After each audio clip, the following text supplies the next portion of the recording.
কলেজের পেছনের বড় বট গাছটা নিচে বসে চোখের পানিতে শার্ট ভিজেই যাচ্ছে আমাদের গল্পের নায়ক রাসেল। কোনো বাধাই যেন মানছে না চোখের পানি।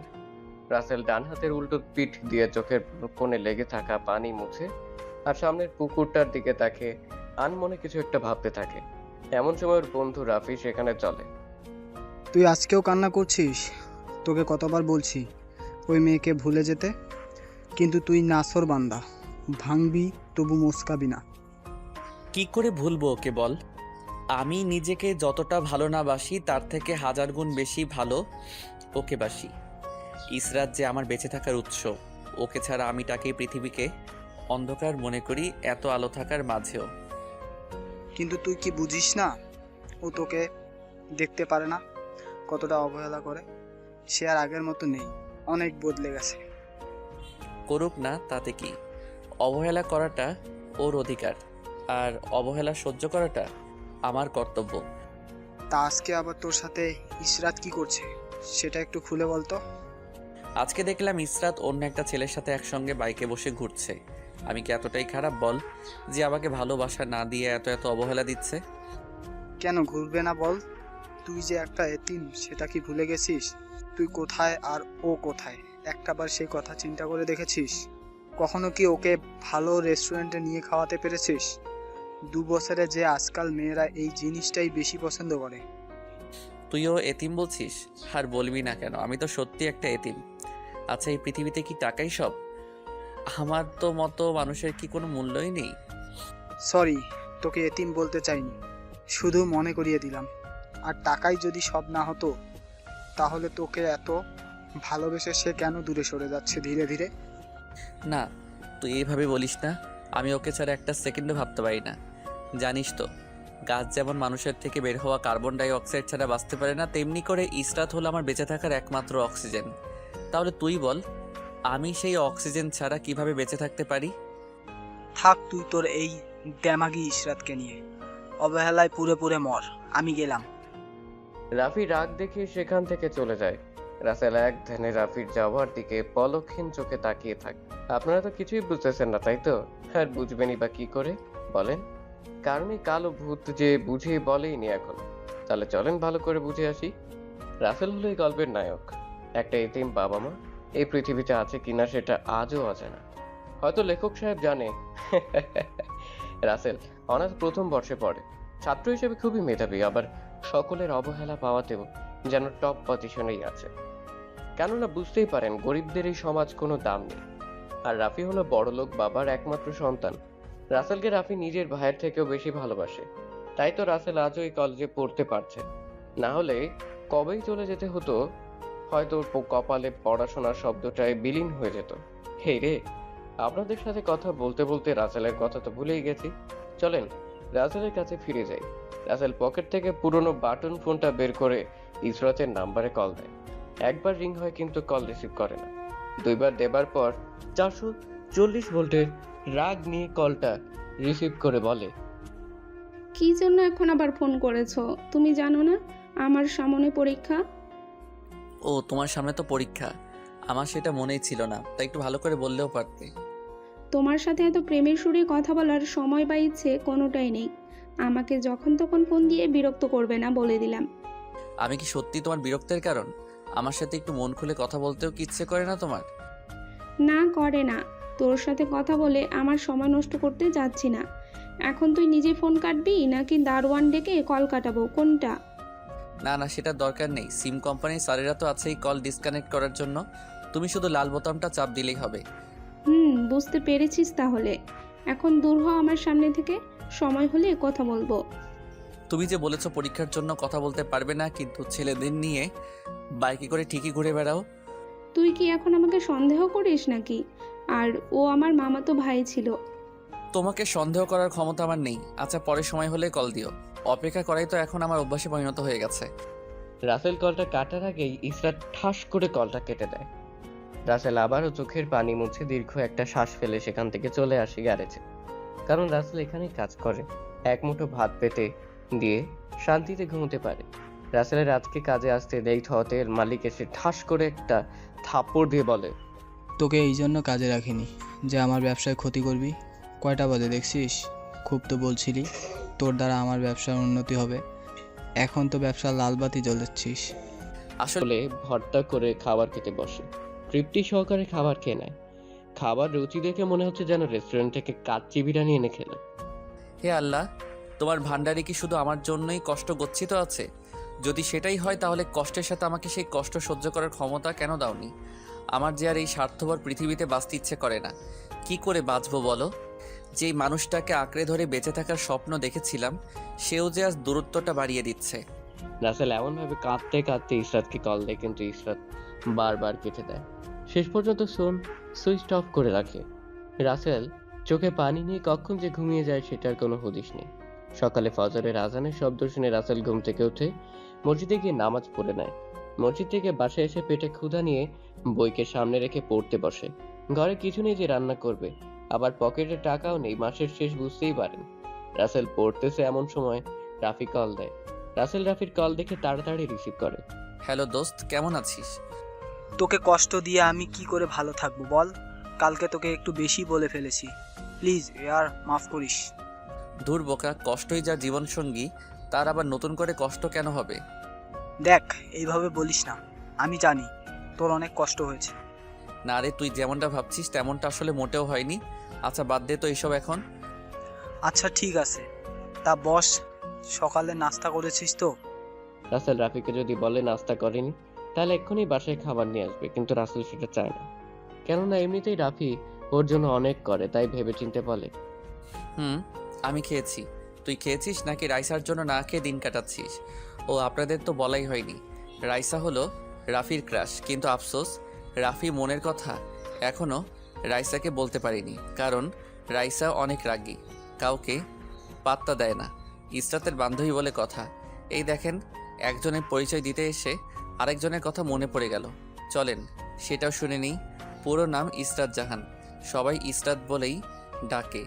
ইসরাত এবার ইন্টার প্রথম বর্ষে পড়ে। ইসরাত হলো ধনী বাবার একমাত্র আদরের মেয়ে। ওর বাবা এদেশের নামকরা বিজনেসম্যানদের মধ্যে একজন, মাও ডাক্তার, তাই অহংকারটাও একটু বেশি। এবার চলেন মূল গল্পে। আরে দোস্ত, কি যে বলিস না, ওর চাঁদ মুখটা দেখলেই তো আমার পেট ভরে যায়, খাবারের প্রয়োজন হয় না। কি যে বলিস তুই, সেটাই যদি হতো। ইসরাত তো সেই লেভেলের সুন্দরী, কই আমার তো না খেলে পেট ভরে না।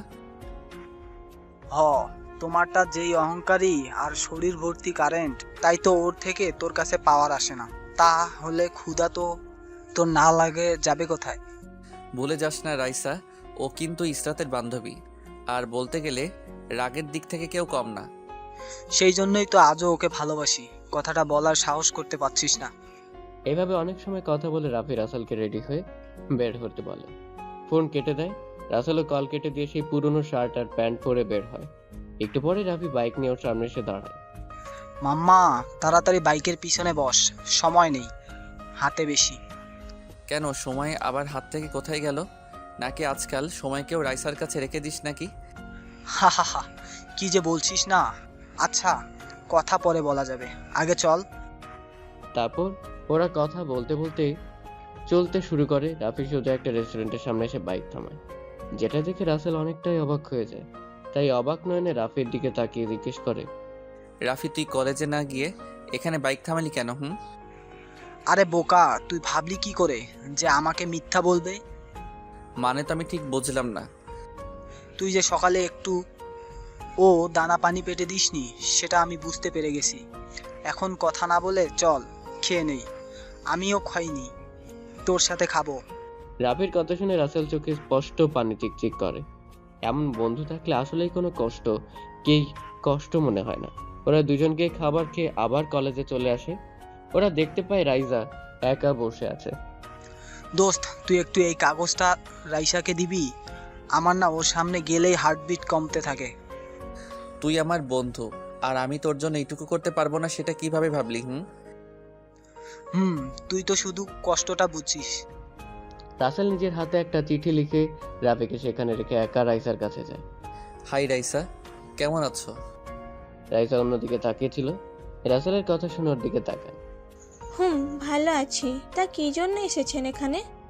রাসেল হাত বাড়ে কাগজটা বের করে রাইসার দিকে দিতে দিলেই রাইসা এমন একটা কাজ করে যেটা বিশ্বাসযোগ্য ছিল না। কেননা রাইসা রাইসা রাসেলের হাতে কাগজ দেখে রাগী লোক নিয়ে ঠাস ঠাস করে 2টা থাপ্পড় লাগিয়ে দেয়, যেটা দেখে সবাই অবাক। রাফি তো যেন বাকরুদ্ধ হয়ে গেছে। রাসেলের কথা কি বলবো বুঝতেই পারতেছেন। মানুষ 1000 ভোল্টের শক খেলে যেমন হয়।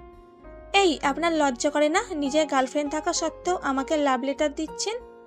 রাসেল যেই না কিছু বলতে যাবে অমনি সেখানে ইসরাত চলে আসে আর রাসেলের মুখের কথা কেড়ে নিয়ে বলে, রাইসা কি হয়েছে রে যে তুই ওইভাবে ওর গায়ে হাত তুললি? আর বলিস না, তুই তো একটা লম্পটকে ভালোবেসেছিস, তুই থাকা সত্ত্বেও আমাকে ভালোবাসার লাভ লেটার দিতে আইছে। রাইসার কথা শুনে ইসরাত রাসেলের থেকে কোনো কথা না শুনেই ঠাস ঠাস করে থাপ্পড় লাগিয়ে দেয় আর চিল্লান দিয়ে বলে, আমি জানতাম তোর চরিত্রে ঠিক নাই, তাই বলে তুই এভাবে আমি থাকা সত্ত্বেও আমার বান্ধবীকে ভালোবাসার কথা বলতে আইছস? রাসেল কোনো কথা বলছে না। কি করে বলবে বলেন? দুজনের থাপ্পড়ে ওর ঠোঁট দিয়ে রক্ত বের হচ্ছে। সবাই যেন বিনা পয়সায় সিনেমা দেখতেই ব্যস্ত। রাফিয়া দূরে দাঁড়িয়ে থাকতে না পেরে কাছে আসে আর বলে, অনেক হয়েছে আর না। রাইসা, তুমি যে ওর গালে হাত তুললে, একবার কি কাগজটা হাতে নিয়ে খুললে দেখেছো ভিতরে কি আছে? না, আর কেন দেখবো? ওর মতো মানুষ এইগুলো ছাড়া তো আর কিছুই দিবে না, স্বাভাবিক। হ্যাঁ, রাইসা তো ঠিকই বলেছে, আমি তো ওর কোনো ভুল দেখছি না। না, ও লম্পট না, আসলে আমার ভুল হয়েছে ওকে দিয়ে কাগজটা পাঠানো। যদি আমি জানতাম এমনটা হবে তাহলে কখনো দিতাম না। মানে? আমি অনেক দিন ধরেই তোমার বান্ধবী রাইসাকে নিজের থেকেও বেশি ভালোবেসেছি, কিন্তু রাইসা যদি রাজি না হয় বা ওর যেই রাগ কিছু করে ফেলে, তাই ভালোবাসি কথাটা বলার সাহস হয়ে ওঠেনি। আজকে রাসেলকে দিয়ে আমার মনের কথা কাগজে লিখে পাঠিয়েছি, আর এই সব হয়ে গেল। রাফির কথা শুনে রাইসা তো লজ্জায় লাল হয়ে যায়। আর এইদিকে রাসেল উঠে, রাফি তুই থাক, আমি গেলাম, ভালো লাগছে না। রাসেলের কথা শুনে রাফি যে কিছু বলবে সেটা আর হলো না, কেননা রাসেল বলেই চলে যায়। এদিকে রাইসা ও ইসরাত একটু অপরাধ বোধ করে। ইস, আমার পাগলটার সাথে এত বড় ভুল করে ফেললাম, একটাবার বুঝতেও চেষ্টা করলাম না। বুঝবে কি করে?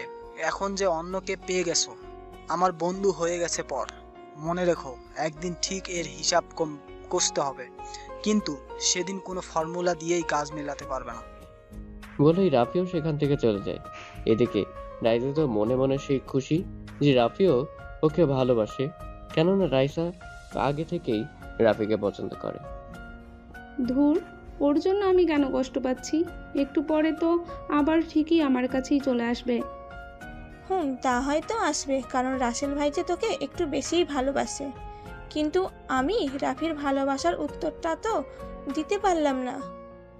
কি রে, তাহলে তুইও কি ডুবে ডুবে রাফি ভাইয়ের প্রেমে জল খাচ্ছিস নাকি? রে, আমিও যে ওকে অনেক আগে থেকেই ভালোবাসি, কিন্তু অজানা ভয়ে বলতে পারিনি।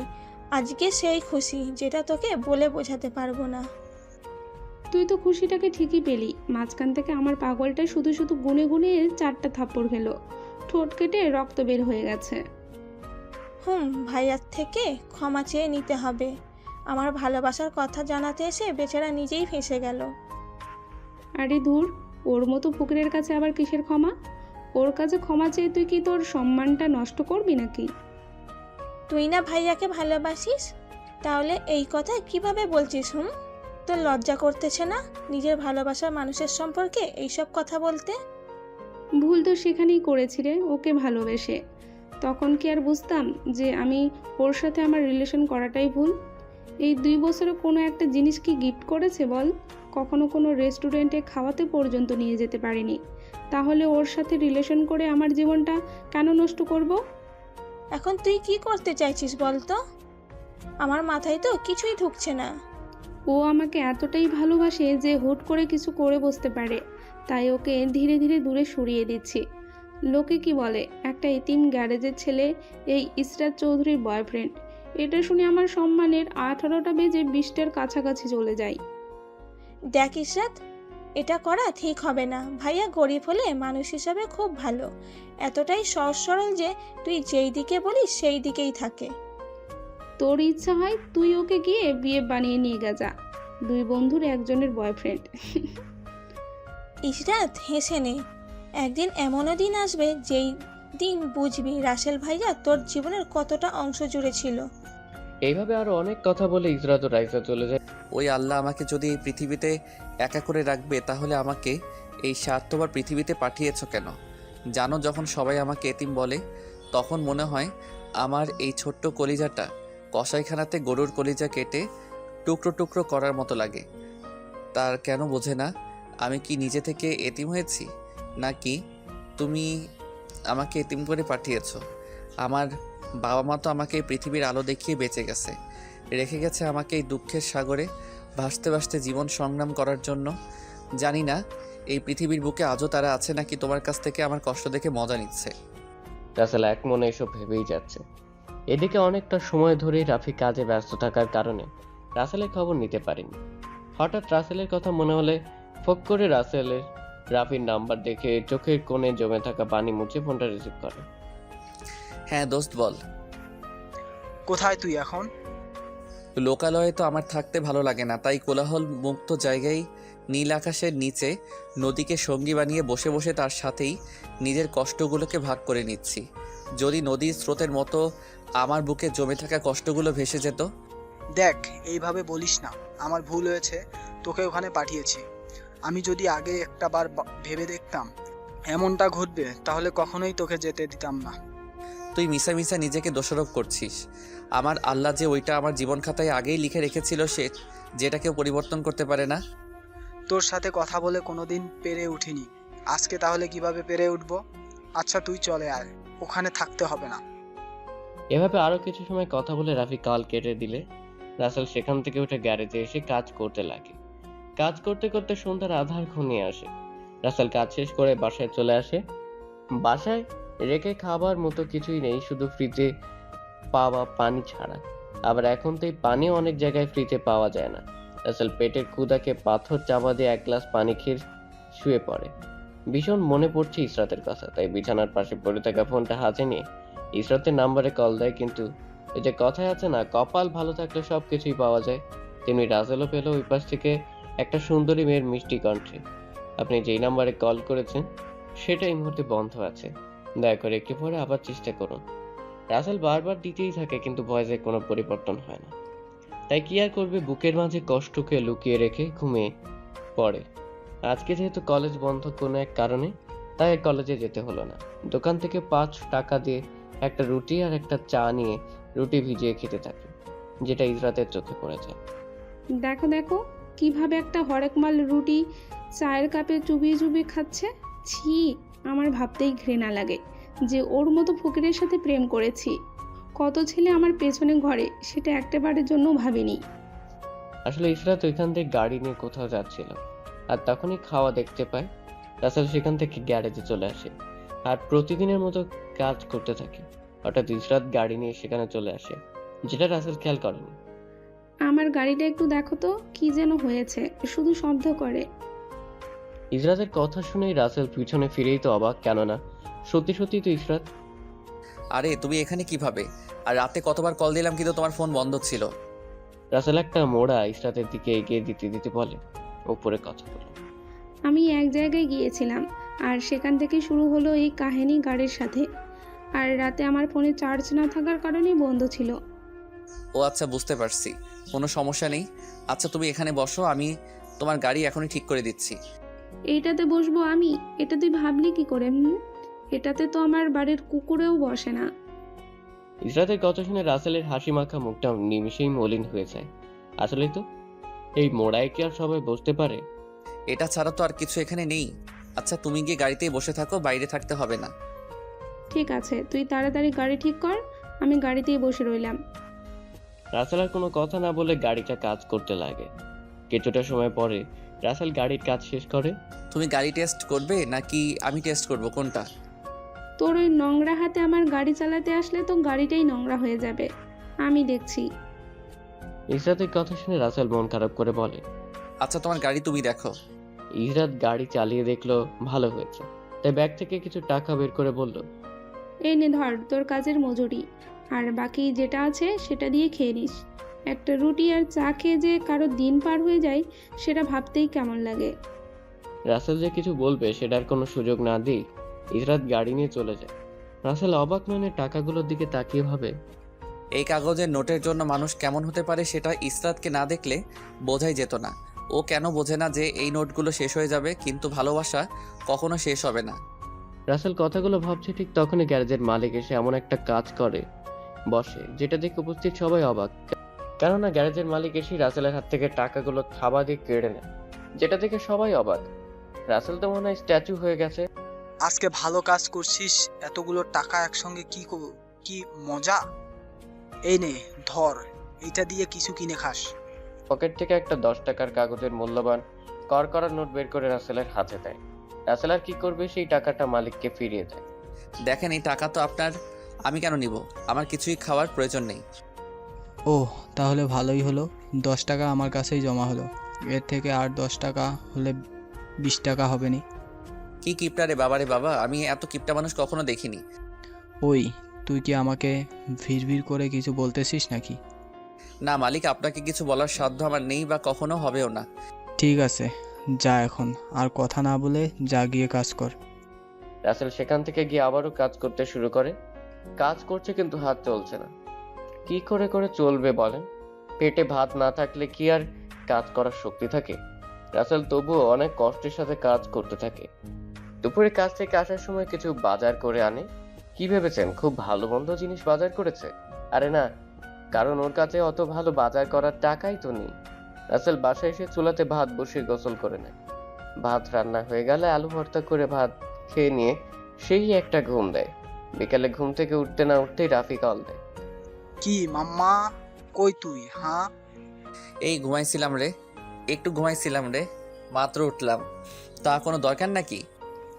না রে, তেমন দরকার না, একটা সুখবর আছে মামা। কি সুখবর, একটু বল শুনি। রাইসাও আমাকে ভালোবাসে, সেটাও নাকি অনেক আগে থেকেই। আমি সত্যি অনেক খুশি রে। যাক, আমি খুশি যে নিজের গালে থাপ্পড় খেয়েও তোর ভালোবাসার জন্য কিছু করতে পেরেছি। এমনিতেই তো আমার মতো মানুষ কারো উপকারে আসে না। এই চুপ থাক, তোর উপকার আমি কোনোদিন ভুলবো না। তুই আমার জন্য অনেক করেছিস। আমার জন্য তুই যা করিস সেটার তুলনায় তো আমি কিছুই করিনি। হয়েছে, এখন ফ্রেশ হয়ে মামার চায়ের দোকানে চলে আয়। তোর জন্য একটা টিউশনির ব্যবস্থা করেছি, যেটা দিয়ে তোর কিছুটা হলেও উপকার হবে। আমার কাছে আবার কে পড়বে বল? আমার যে জামা কাপড় সেটা দেখে সবাই তো দৌড়ে চলে যায়, কেননা গরিবদের কাপড়ে নাকি দুর্গন্ধ লেগে থাকে। এর আগেও তো অনেকগুলোই টিউশনের ব্যবস্থা করে দিছিলি, কিন্তু পড়ানোর সুযোগ হয়নি। ওই তোকে কি আমি এত কথা বলতে বলেছি? যেটা বললাম তুই সেটা কর।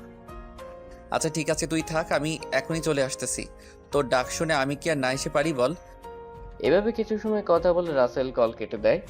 ফ্রেশ হয়ে টেবিলের কাগজে নিচে পড়ে থাকা 10 টাকা পকেটে নিয়ে খুশি মনে রাফির কাছে চলে আসে।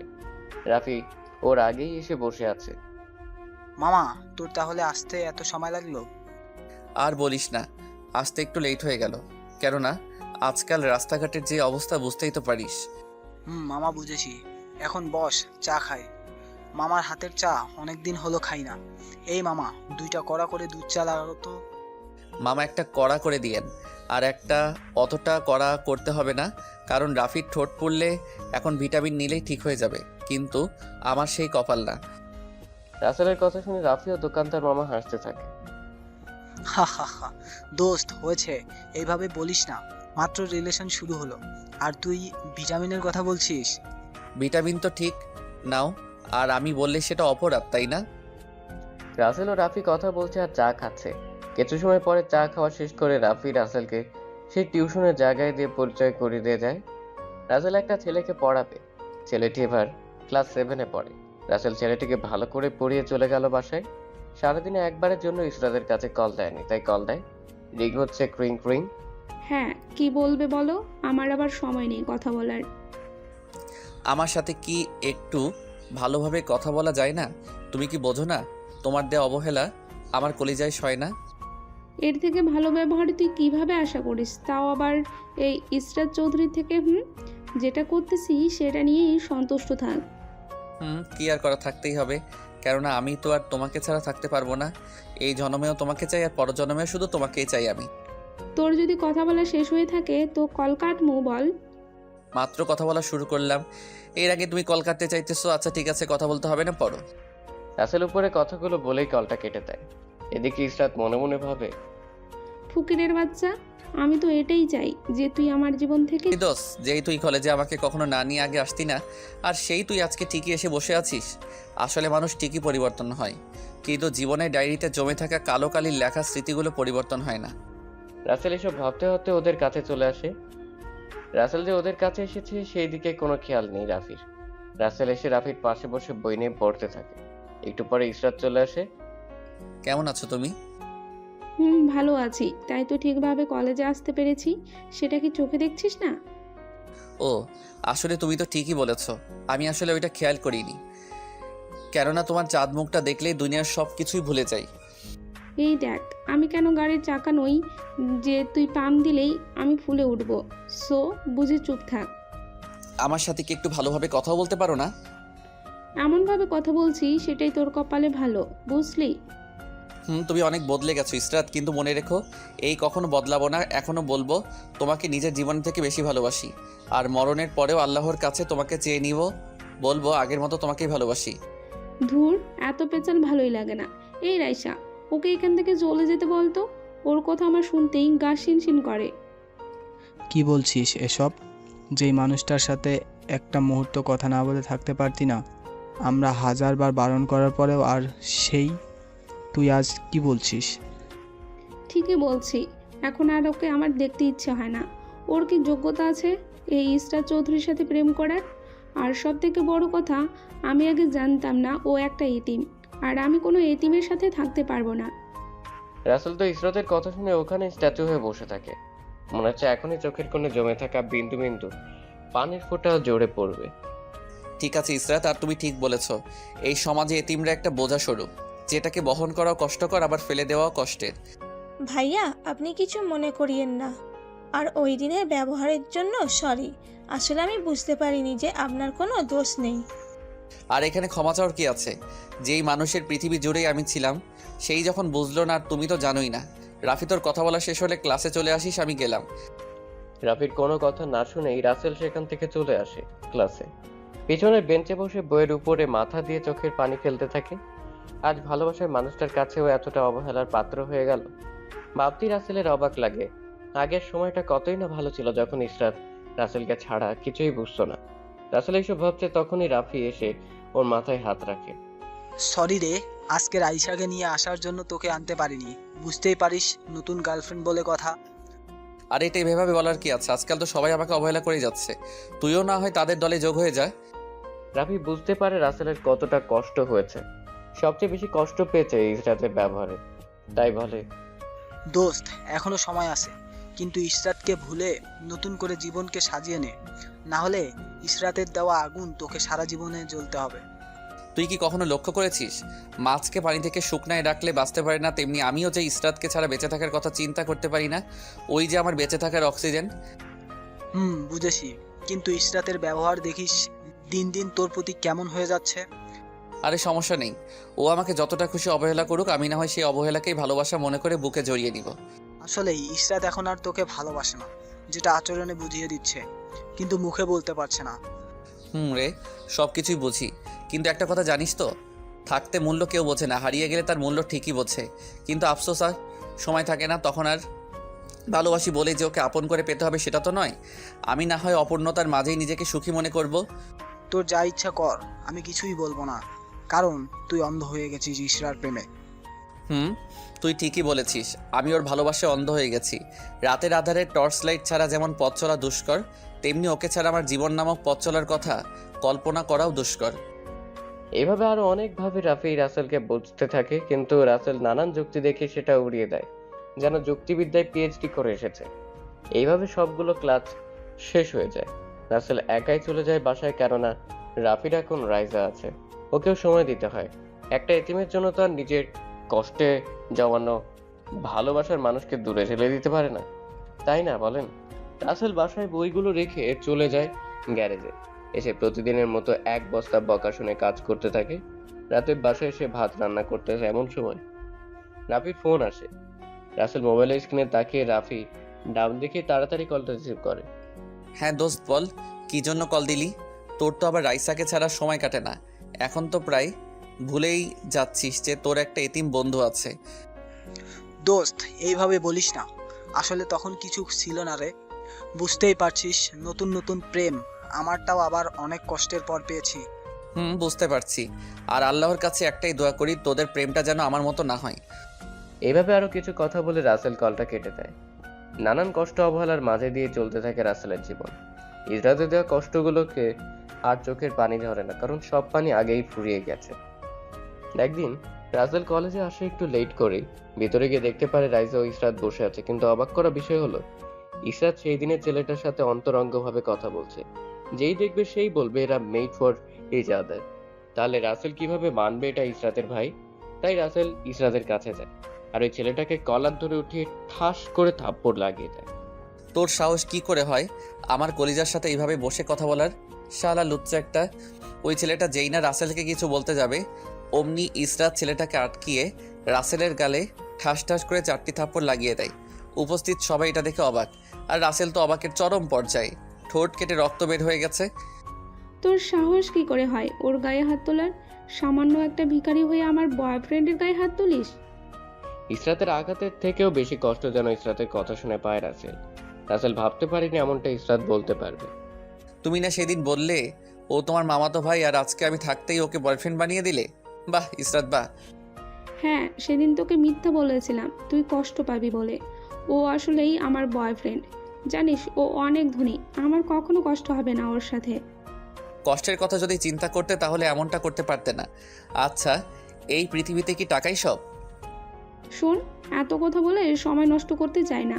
তোকে সোজা সাপটা বলে দিচ্ছি, কোনোদিন তোর ওই ফকিন্নি মার্কা চেহারা আমাকে দেখাবি না। সত্যি কি অদ্ভুত তাই না? একটা সময় এই ফকিন্নি মার্কার চেহারাটাই না দেখলে তোমার রাতের ঘুম হারাম হয়ে যেত, আর আজকে সেই চেহারাটাই বিরক্তের কারণ হয়ে গেছে। তখন তো আর বুঝিনি যে আমি কত ভালো ছেলেকে ডিজার্ভ করি। সেটা আগেই যদি জানতাম তাহলে কি আর তোর মতো লম্পটের সাথে রিলেশন করতাম?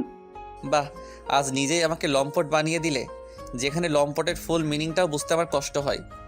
শোন, তুই হলি একটা ইতিম, তোর সাথে কোনো একটা ইতিমকেই মানায়। আমার মতো এত সুন্দরী আর ধনী ঘরের মেয়ে তোর সাথে মানায় না। এটা ইচ্ছে করা আর আসমানের চাঁদ হাতে নিয়ে আদর করা একই কথা। ঠিকই বলেছ, আমি একটা এতিম যার মূল্য এই সমাজের কারো কাছেই নেই। তবে হ্যাঁ, তুমি চাচ্ছ তোমার সামনে যেন কখনো না আসি। তোমারই কথাটা আমি রাখবো, কেননা কখনো তো আর তোমাকে কিছু কিনে দিতে পারিনি। তাই এই সামান্য কিছুর জন্য যদি তুমি সুখী হতে পারো, আমি তাতেই সুখী। আমি না হয় তোমাকে দূর থেকে ভালোবেসে যাব। ভালোবাসলেই যে পূর্ণতা পেতে হবে সেটা তো না, কারণ কিছু কিছু ভালোবাসার পূর্ণতা হয় না, এরা হামেশাই অপূর্ণ থেকে যায়। হয়েছে তোর ডায়লগ, শোনার কোনো ইচ্ছে বা সময় কোনোটাই নেই আমার। যা ভাগ এখান থেকে। আজকে যে মানুষটাকে অবহেলা করে দূর দূর করে তাড়িয়ে দিচ্ছ, একদিন ঠিকই এই আমিটাকে নিজের করে পাওয়ার জন্য চোখের জল আর নাকের পানি এক করে ফেলবে। কিন্তু আফসোস, সেদিন কিছুই করার থাকবে না। বেশি কিছু বলে তোমার সময় নষ্ট করতে চাই না। ভালো থেকো, আর পারলে মন থেকে ক্ষমা করে দিও। রাসেল কথাগুলো চোখের কোণে পানিকে লুকিয়ে রেখে বলে, হাত দিয়ে পানি মুছতে মুছতে সেখান থেকে চলে যায়। মনে মনে একটা সিদ্ধান্ত নেয়, এই অবহেলা শহরে আর থাকবে না। চলে যাবে দূরে কোথাও, যেখানে থাকবে না ইসরাতের প্রতি ওর কোনো টান। এদিকে ইশরাত, তুই কিন্তু এটা ভাইয়ার সাথে মোটেও ঠিক করলি না। আমি ভাইয়ার চোখে তোকে হারানোর ভয় সবসময় দেখেছি। কতটা ভালোবাসলে এতটা অবহেলা সহ্য করতে পারে বল? আরে দূর, একটু পর ঠিকই আমার কাছেই চলে আসবে। আর সবচেয়ে বড় কথা, ও যে একটা ইতিম, ওর সাথে আমার যায় না। আমি ওর চোখে তোর জন্য ভালোবাসা দেখেছি, যেটা মিথ্যে নয়। তাই আমার মনে হয় না তোর কথা অমান্য করে তোর সামনে আসবে। এসব বাদ দে, আমি ওইসব নিয়েই চিন্তা করি না। যাক, অবশেষে মিথ্যা নাটক করে হলেও খ্যাতটাকে পিছু সরাতে পেরেছি। এখন হয়তো তোর খুশি লাগছে, কিন্তু একদিন ঠিকই ভাইয়ার জন্য শূন্যতা তোকে কুড়ে কুড়ে খাবে। আমার কথা মিলিয়ে নিস সময়ের সাথে। ইসরাত কোনো কথা না বলে সেখান থেকে চলে আসে। আজকে নিজেকে খুব খুশি খুশি লাগছে, প্যারা দেবার মানুষটার হাত থেকে ছুটকারা পেয়েছে। এদিকে রাসেল বাসায় এসে কাপড়গুলো একটা টোপলা করে কাগজপত্রগুলো নিয়ে মোবাইলে থাকা সিম কার্ড মোবাইলটা টেবিলের উপরে একটা চিরকুট রেখে যায়, কারণ রাসেল জানে রাফি ওকে খুঁজে না পেয়ে এখানে চলে আসবে। রাসেল বাস স্টেশনে এসে একটা রানিং বাসে উঠে পড়ে। কোথায় যাবে সেটা জানে না রাসেল, শুধু জানে এই শহরে আর থাকবে না। এদিকে অনেকটা সময় পার হয়ে যায়, রাফি চলে আসে রাইসার কাছে। রাইসা, তুমি কি রাসেলকে দেখেছো? আমি কত করে ফোন দিচ্ছি কিন্তু ওর ফোন বন্ধ। রাফির কথা শুনে রাইসা কিছুই বলে না। কি বলবে বলেন? রাফি যে দিল। কত করে বলছি ইশরাত ওকে ভালোবাসে না, কিন্তু ও একটা কথাই বলতো, ভালোবাসলেই পূর্ণতা পেতে হবে। সেটা কোথাও লেখা আছে নাকি? ভাইয়া খুব ভালো ছিল। আমরা না বুঝে ওনার সাথে কত অন্যায় করেছি। উনি শুধু চোখের পানি দিয়েই সেটার জবাব দিচ্ছে, কখনো প্রতিবাদ করেনি। এভাবে কথা বলতে বলতে রাফি রাইসার কাছে চলে যায়। এদিকে রাসেলের চোখ যেন পানি থামছেই না। রাসেল জানালায় হেলান দিয়ে বাইরের দিকে অপলক দৃষ্টিতে তাকে হাজারো স্মৃতি মনে করতে থাকে। একদিন রাসেল ভাত রান্না করতেছে, তখন ইসরাত কল দিয়ে ঘুরতে যেতে বলে। রাসেলও চলে আসে ইসরাতের সাথে। ইসরাত একটা পার্কে রাসেলকে সাথে নিয়ে আসে। ওরা দুজন একটা বেঞ্চে বসে এক মনে একে অপরের দিকে চেয়ে থাকে। একটু পর রাসেল ঠাস করে ইসরাতের কোলে মাথা দিয়ে শুয়ে পড়ে, আর ইসরাত রাসেলের মাথায় হাত বুলিয়ে বিলি কাটতে থাকে, যেটা রাসেলের খুবই ভালো লাগে। আসলে এটা খুবই আনন্দময় একটা মুহূর্ত। আর যদি হয় সেটা প্রিয়জনের সাথে, তাহলে তার কথাই নেই।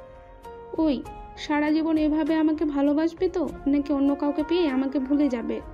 শোন, আমি তোমাকে ভালোবাসি কোনো টাইম পাস করার জন্য নয়, সারা জীবনের জন্য, আপন করে নেবার জন্য। এই জন্মেও তোমাকেই ভালোবাসি, কথাটা আমার মুখ থেকে কখনো সরে যাবে না, আর পরজন্মেও এই কথাটাই বলবো। ইসরাত রাসেলের কথা শুনে অনেকটাই খুশি হয়, আর রাসেলের কপালে একটা ভালোবাসার পরশ এঁকে দেয়।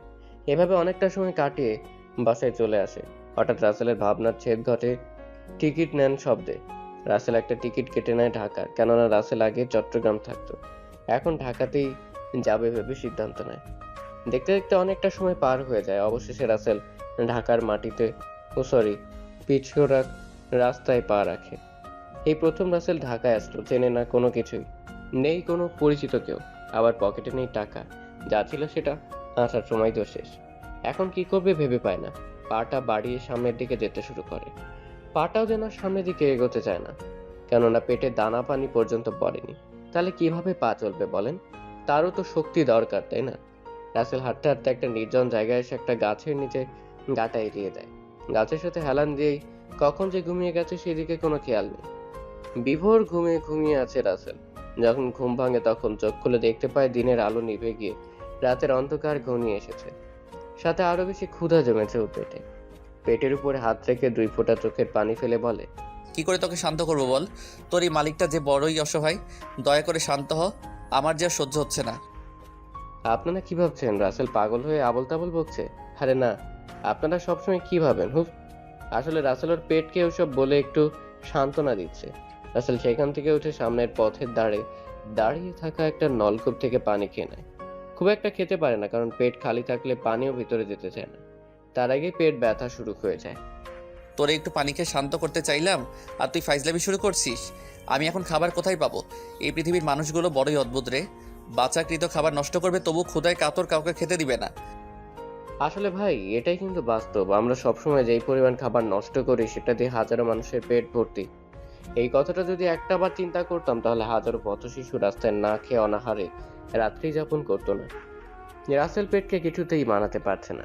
মুখে কথা বলার শক্তিটুকুও যেন ধীরে ধীরে কমে যেতে থাকে। রাসেল ধীরে ধীরে সামনের দিকে হাঁটতে থাকে।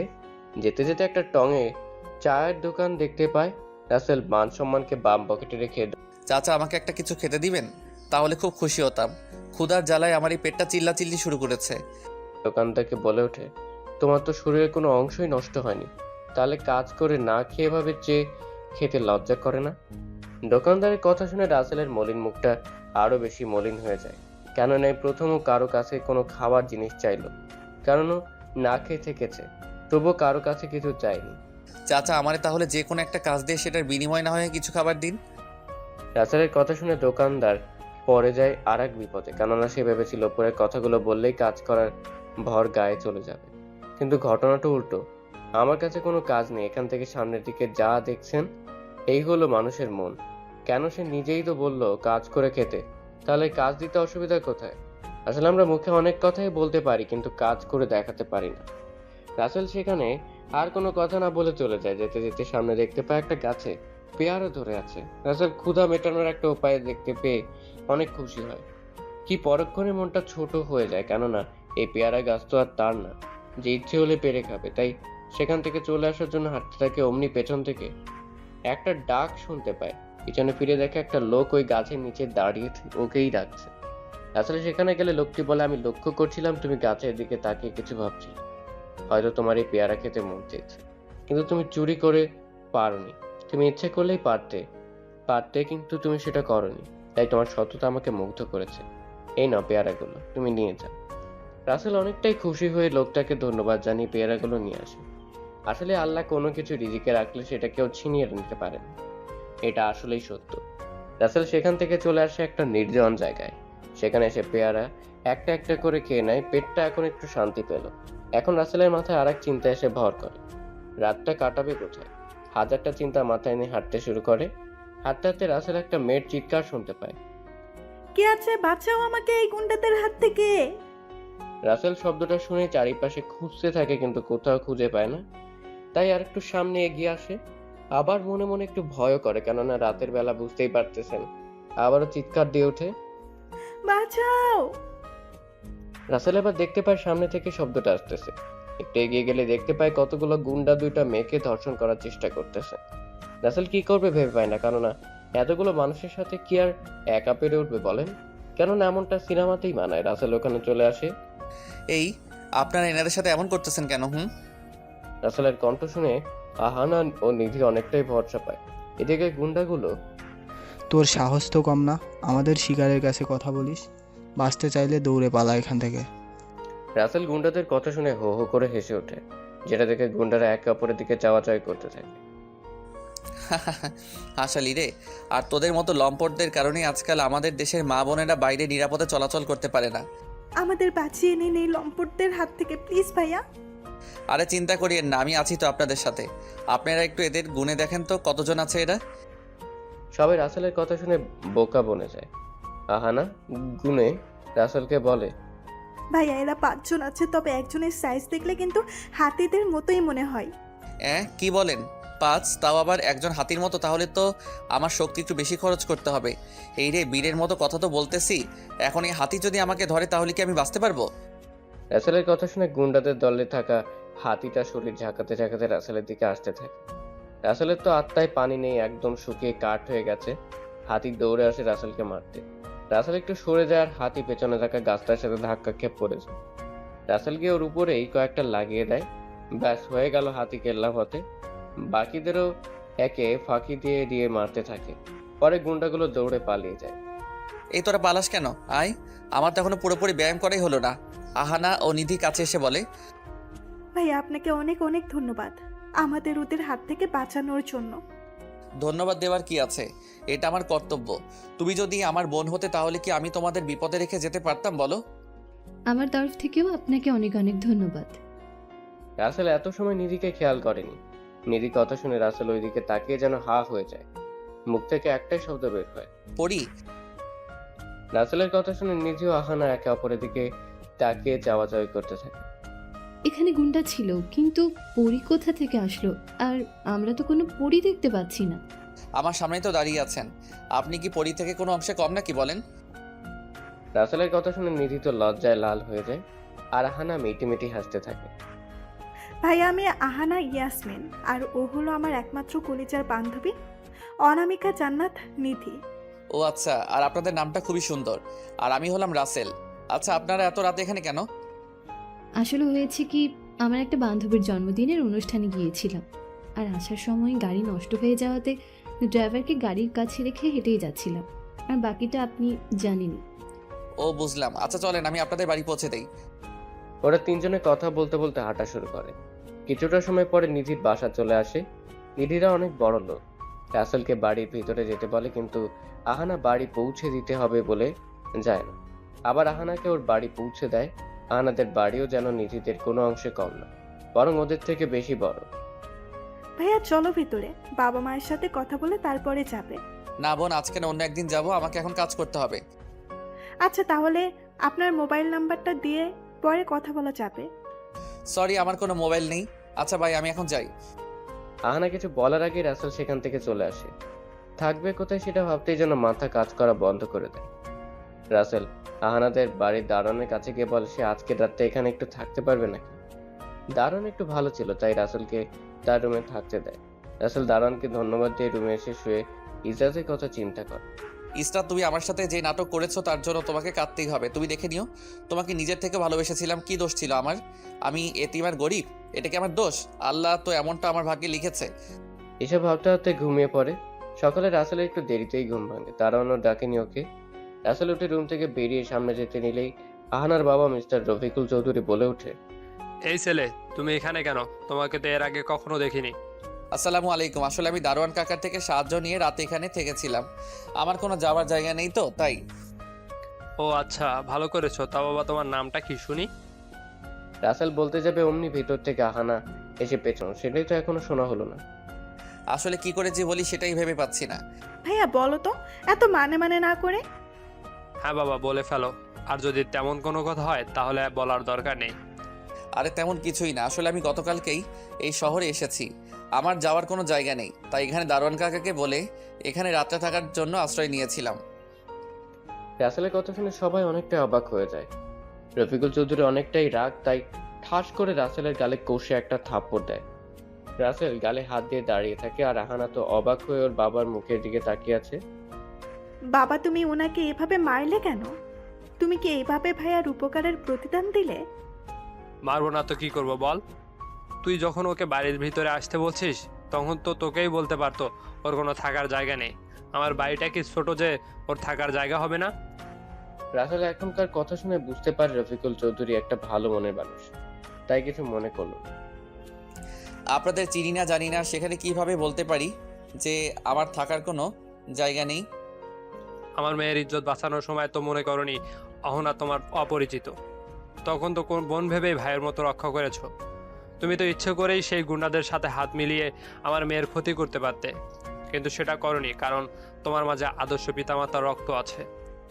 সেটা ঠিক বলেছেন। আচ্ছা, অনেক তো কথা হলো, এখন তাহলে আমি যাই। কোথায় যাবে তুমি? রাস্তায় ঘুরে পথের ধারে না খেয়ে পড়ে থাকবে? সেটা ছাড়া তো আর কিছুই করার নেই। এতিমদের জন্য এই একটা রাস্তায় আল্লাহ খোলা রেখেছে। তোমার কোথাও যেতে হবে না, আজ থেকে তুমি আমার বাসাতেই থাকবে। মন চাইলে একটু কাজ করিও, না হলে করবে না। তোমার উপর আমার বিশ্বাস হয়ে গেছে। বাড়িতে আমরা থাকি কেন না, অহনা কলেজে, আমি এয়ারপোর্টে, আর তোমার আন্টি জজ কোর্টে চলে যায়। সারাদিন বাড়িটা খালিই পড়ে থাকে। বাবা, তুমি ভালো একটা সিদ্ধান্ত নিয়েছো। আর আমিও ভাইয়ের অভাব কিছুটা হলেও কাটাতে পারবো। কি হবে তো আমার ভাই নাকি? ওকে তুই ভাইয়া বলেই রাখিস। আর রাসেল, তুমি নিজেকে এতিম বললে যে? আমি একটা এতিমখানায় বড় হয়েছি। বুঝ হওয়ার পর কোনোদিন বাবা মায়ের মুখ দেখার সৌভাগ্য আল্লাহ আমাকে দেয়নি। ও আচ্ছা, কোনো ব্যাপার না। আজ থেকে তুমি আমার বাড়িতেই থাকবে। আর পড়তে পারো নাকি পড়ো নাই?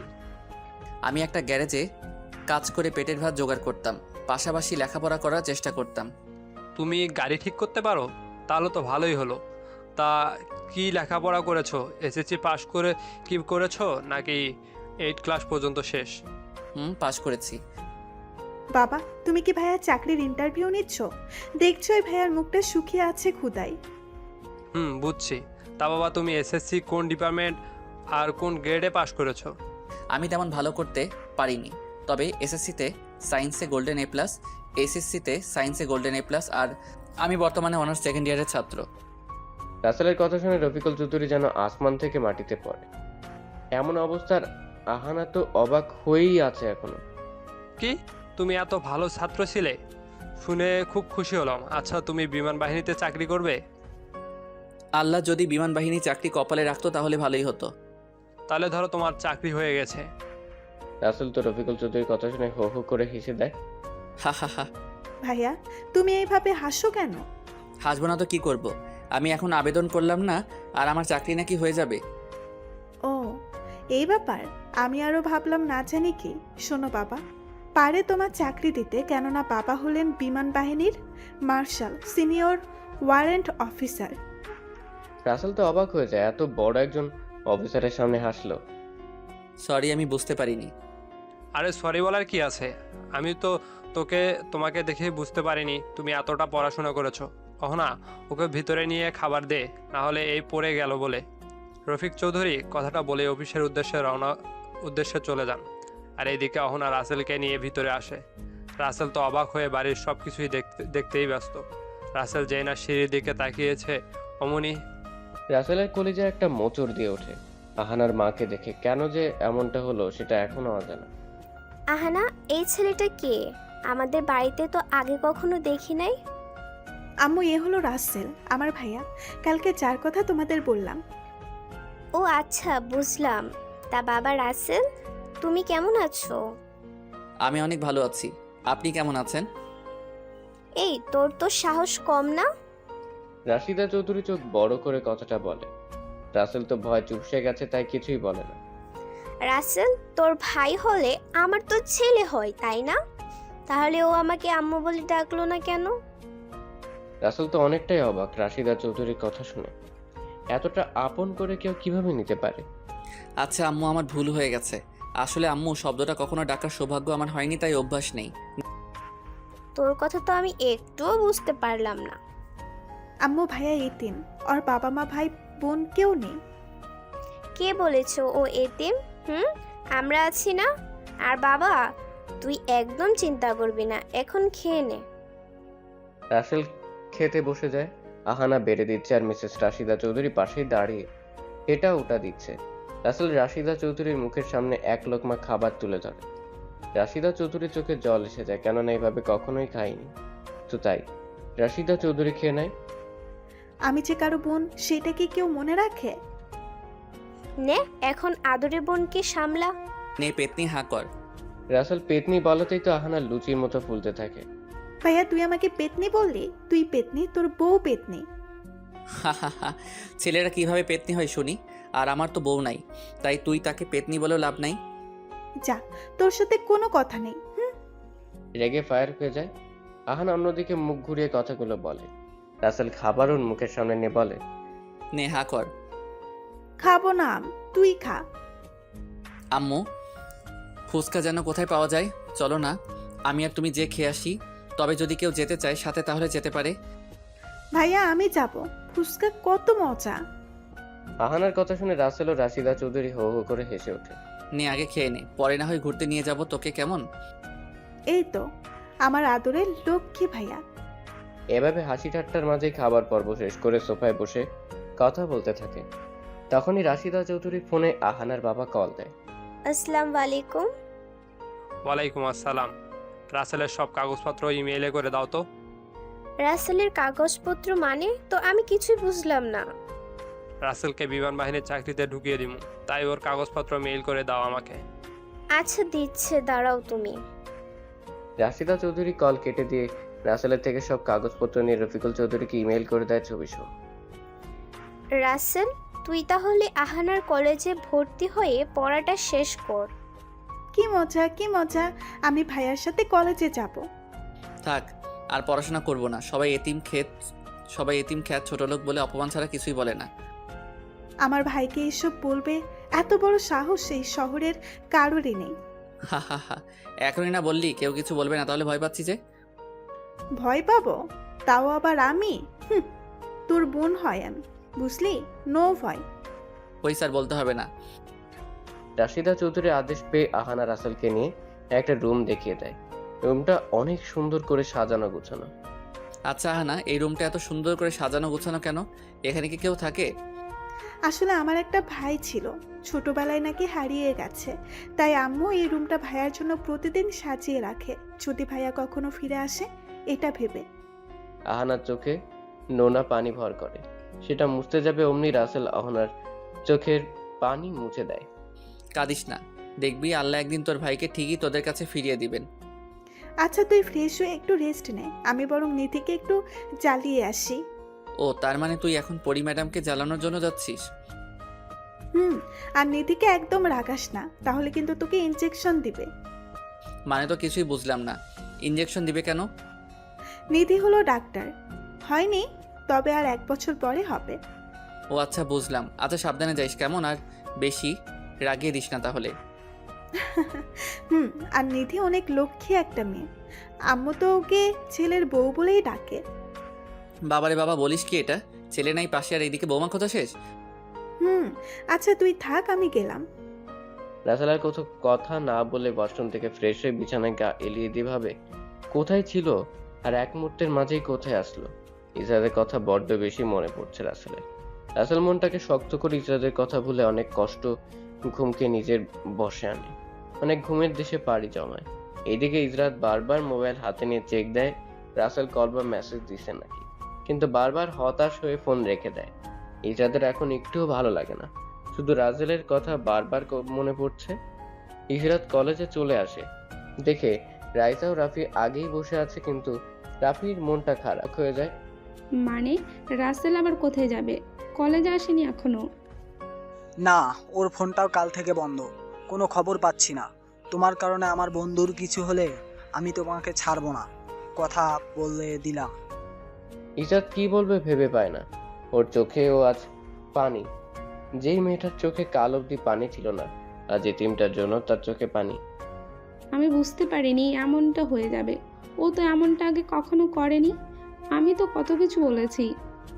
তুই কি মনে করিস যে কালকে যেটা করেছিস সেটা একটু বেশিই ছিল? কালকে অবহেলার পরিমাণটা একটু বেশিই ছিল। আচ্ছা রাফি, রাসেল ভাই যেখানে থাকতো তুমি কি সেটা চেনো? চিনি তো, ওই বস্তিটিতে থাকে। তাহলে চলো আমরা বরং গিয়ে দেখে আসি ভাইয়া অসুস্থ হয়ে বাসায় বসে আছে নাকি। অভিমান করে ফোন বন্ধ রাখে।